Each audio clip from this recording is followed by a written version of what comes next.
Hi, I'm Bill Hamblin, and I'm back reviewing Bart Ehrman's new book, Forged. I have a few things left to say about Chapter 1, so I'm not making a great deal of progress, but I'll try to speed things up a little bit and not talk so much. Ehrman talks about the intention of ancient forgery, and this is an interesting problem because basically he sees the intent as deceptive, and he is essentially trying to establish a case that forgery in antiquity was a deceptive idea. In page 26 he states this: a forger's intention in almost every case is to deceive readers about his identity. That is, to make readers believe that he is someone other than who he is. Now that's an interesting way to approach it because, as we'll see, there's a lot of ambiguity in what's going on. He sees ancient forgery as basically attempting, as having various motives. One is a personal one, to kind of show how smart you are or ridicule your enemies or things like that. There's a political agenda for a lot of forgeries, that is, forge letters or political documents to try to destroy the reputation of a rival or intrigue against somebody at court, things like that. And then there's a religious agenda, which is basically what we'll be discussing in his book. He also sees apocalypse, like the book of Revelation, for example. Apocalyptic texts are basically a type of forgery. He believes that they are essentially retrojected prophecy. That is to say, they are written after the events they describe, and they take events that have already happened and couch them in false prophetic language so that it seems like somebody prophesied about them a long time ago. Of course, that's an assumption about the nature of prophecy. In antiquity, it certainly isn't what ancient people thought they were doing when they created prophecy, but that's a widespread way that scholars look at this particular issue.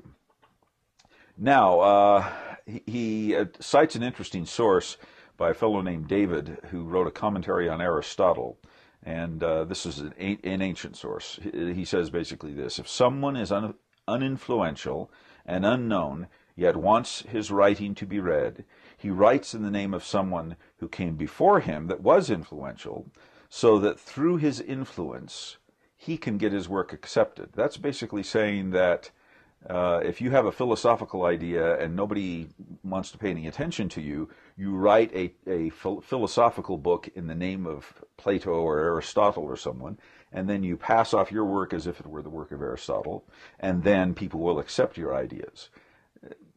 Certainly this type of thing happened, but there's a lot more to it. What Ehrman is doing is kind of extracting one side of the issue of forgery and emphasizing this as if it were the norm. And as I hope to show later on, I don't think this is at all the case. He talks a little bit about forgers' techniques, that they try to imitate the style of the person they're copying, that they include little incidental details that make it look like it were real rather than a forgery. They include sometimes a discovery narrative where, if they're writing a book about, presenting it as a book of Plato, and they're writing it 300 or 400 years after Plato died, people will ask, well, why didn't we know about this book of Plato, 300 years ago? Why is it just appearing now? And so you make up a story that you found it in an ancient temple, or you found it in a bookstore or something like this, and this is how the document was discovered. So that's what he means by discovery narrative. Now, his basic proposition is that forgery was unacceptable in the ancient world. He goes into some detail on that, and I think basically he's right on that. However, the criteria for determining what is or is not a forgery and how to identify what's a forgery, I don't think he's clear on it. I don't think he really goes into enough detail on that. Basically, his view, Ehrman's view, is that the justification for forgery in the case of Christian texts and Jewish pseudepigraphical texts is as follows. They, that is the forgers, the guys who wrote these texts, had a truth to convey, and they were happy to lie about it in order to proclaim it. So basically, we call this the pious lie. That is, somebody believes so fervently in a truth that they'll lie about it in order to promulgate that truth. That does happen sometimes, but I'm very dubious that it happened to the extent that Ehrman is talking about. I think there's lots of other things going on in pseudepigraphical texts. There are other types, there are other reasons and backgrounds of why somebody is writing a text that we now call pseudepigraphic. Remember, pseudepigrapha is a modern term that scholars impose on certain texts from antiquity. It is not what the texts themselves call themselves.